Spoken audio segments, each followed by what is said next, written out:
If you break a bone, an X-ray shows the jagged white line, right? Right, it's undeniable. You can literally point at it. Exactly. It's a clean diagnostic moment. The doctor points to the screen and is like, there is the structural failure. But pelvic health is, well, it's a completely different landscape. Yeah, it really is. Because if you step into a pelvic health clinic complaining that your body feels, loose or unsupported after childbirth, those standard tools just go blind. They absolutely do.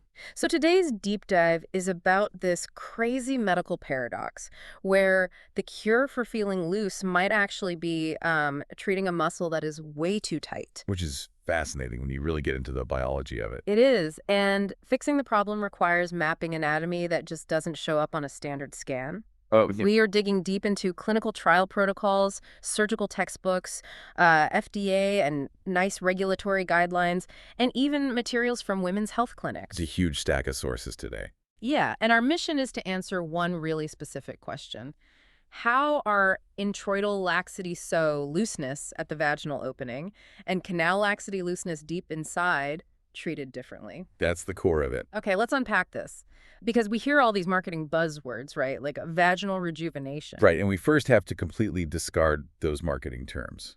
They completely obscure the biological reality of what's actually happening to you. Yeah, the sources make a really clear distinction right off the bat. They do. When you look at the clinical literature, the first hurdle is redefining the problem. Vaginal laxity is not, it's not an anatomical diagnosis. You can't just see it on an MRI. Exactly. You can't see it on a scan. It is strictly defined as a patient-reported sensation. I noticed that immediately when looking at the diagnostic criteria. It's totally distinct from pelvic organ prolapse, right? Oh, entirely distinct. With prolapse, there's this highly standardized grading system, the POPQ. A clinician can literally measure the descent of the bladder or the rectum in centimeters. Yes, because that is a measurable structural failure. But laxity, as a diagnosis, is just the subjective feeling of reduced tone. So if it's just a feeling, are patients imagining it?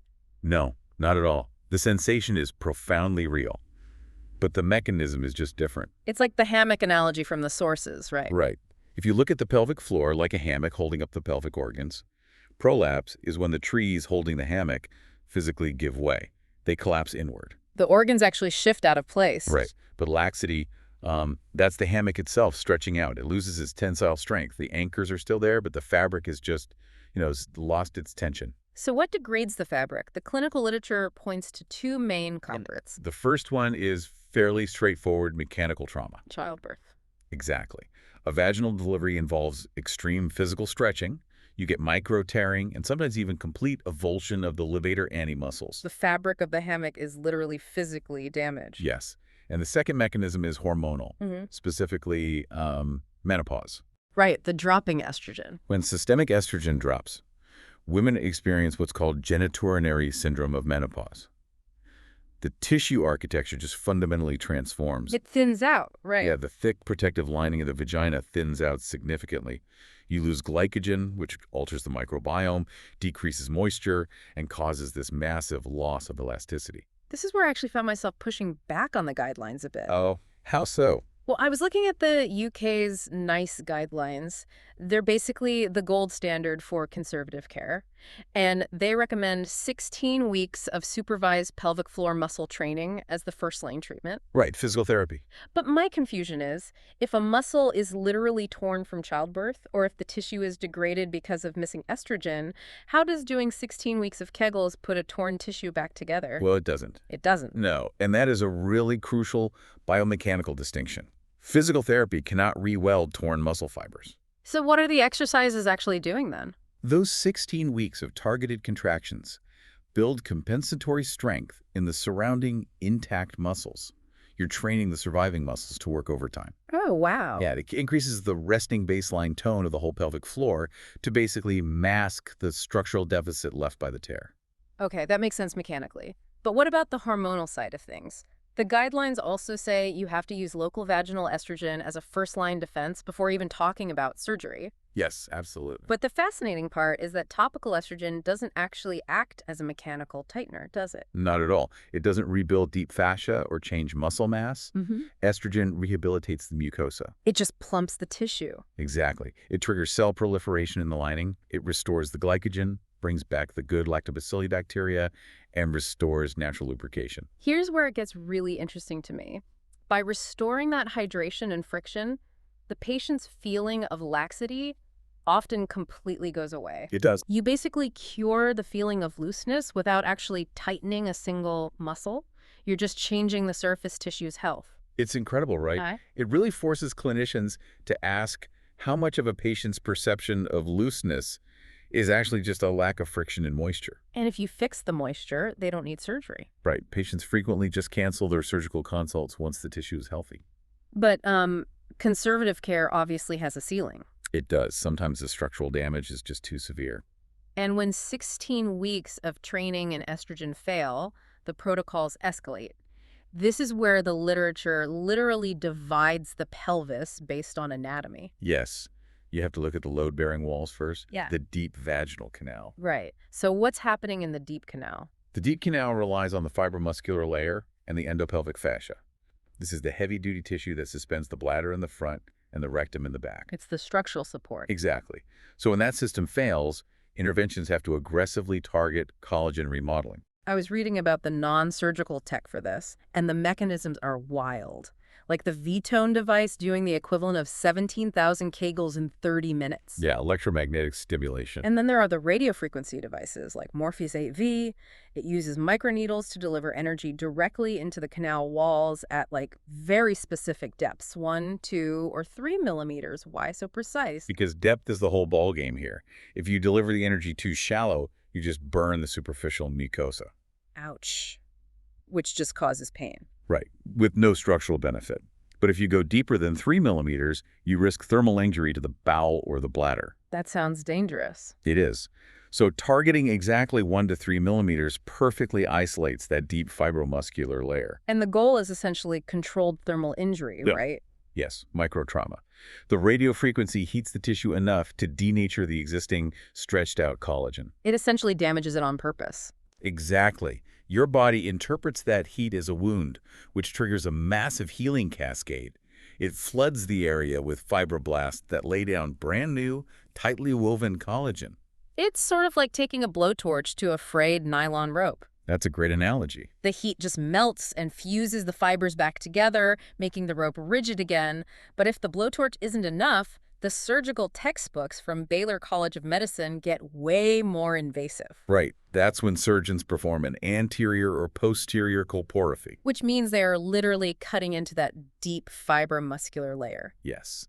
If the bladder is pushing in, they physically elevate it back into place, and then they plicate the fascia.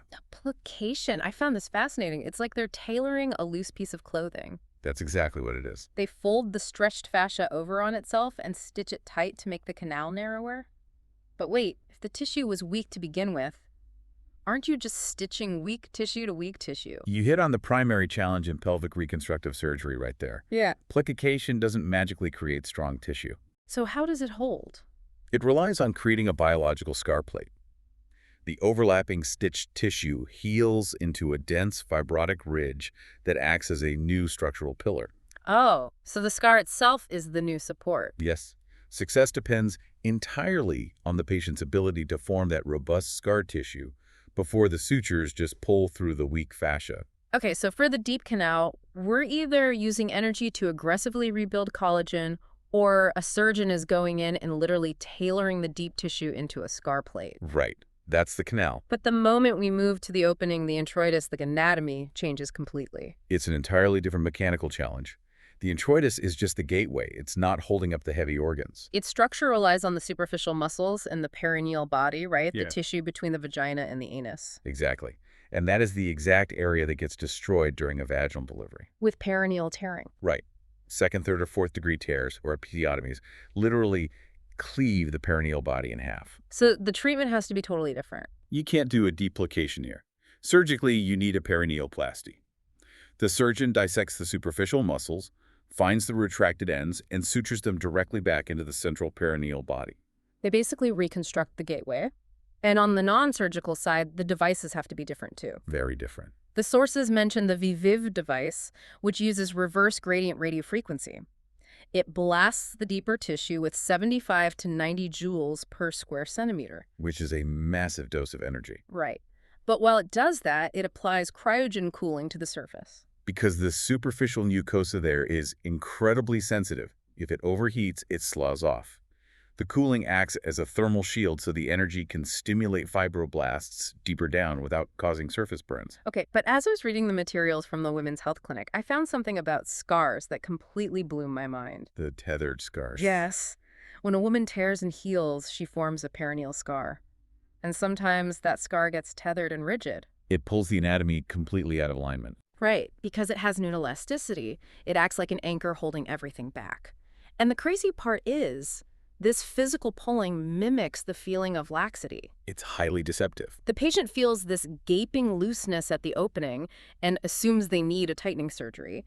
But the problem isn't looseness at all. It's a rigid scar pulling the gateway open. If a doctor misses that and tries to surgically tighten it, wouldn't that just make it worse? It would cause immense pain. But if they spot the scar, they can use specialized massage or a minor scar revision to just release the tension. And instantly resolve the feeling of looseness without tightening anything. Exactly. It completely changes the approach. Deep canal is about fascial support. Introital treatment is about superficial muscles and scar management. So we have all these high-tech lasers and surgeries available. And the clinical trials show massive success. One trial using the Ibayagi laser had like 92.7% of patients reporting improved tightness. The short-term efficacy data is definitely robust. Yeah, and another trial had 50% reporting zero sensation of laxity by the end. So why are health authorities slamming the brakes on this? Because of the long-term complication rates. The FDA issued severe safety warnings about energy-based devices.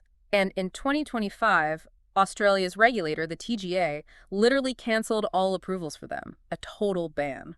Right, because the mechanism that controlled thermal injury is inherently unpredictable. It goes back to our blowtorch analogy. Yeah. Sometimes the blowtorch perfectly fuses the fibers, but if you hold it there a fraction of a second too long... You incinerate it. You're left with a charred, brittle mess, and human tissue is way more complex than a rope. So for some women, it triggers terrible scar tissue. Catastrophic fibrotic reactions. The heat causes an unchecked cascade of dense, restrictive scarring. The case studies in the NICE documents are just harrowing. There was this 68-year-old woman who just wanted to fix some dryness and laxity. She had 3 laser sessions. And her physiological response was severe. Instead of healthy collagen, she formed a crescent-shaped fibrous band mid-vagina. Yes. A thick, rigid wall of scar tissue. It reduced her entire vaginal canal to just 2.5 centimeters. 1 inch. That is horrifying. A treatment that was supposed to be a quick rejuvenation left her with an inch of scar tissue and chronic pain? And the rehab for that is brutal. Off-label muscle relaxants, intense physical therapy, and daily use of graduated dilators to literally try to tear down that scar tissue over months or years. Wow. So this is the clash between marketing and medicine. You have a tech that cures symptoms for 92% of people but carries the risk of permanent mutilation for others. And since we don't have a biomarker to predict who will heal perfectly and who will form a stricture, medical societies insist these stay investigational. They absolutely should not be first-line treatments. You have to try physical therapy and estrogen first. Always. And if you do use a device, the informed consent has to emphasize how unpredictable thermal injury can be. Well, we have covered some really complex territory today. We certainly have. If you are dealing with this, you now know that vaginal laxity is this complex mix of hormones, physical trauma, and sensory perception. And, to ask if a treatment is targeting the deep canal or the introital gateway. Exactly. But before we wrap up, I want to leave you with one final thought from the clinical case studies. It really challenges how we perceive our own bodies. The hypertonus phenomenon. Yes.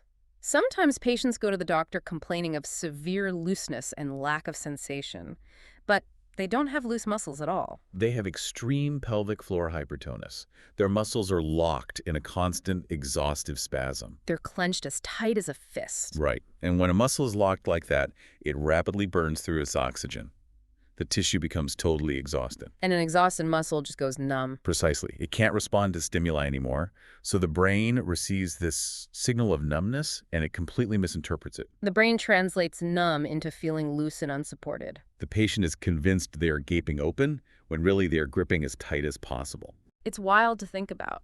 If extreme muscle tightness can perfectly mimic the feeling of looseness, how much of our physical reality is just our brain misinterpreting signals from our own body? It's a stark reminder The human perception is a deeply flawed diagnostic tool. Which is exactly why we rely on the evidence to help us read those signals. Thank you so much for joining us on this deep dive. Keep questioning the consensus, always look past the marketing, and we'll catch you on the next one.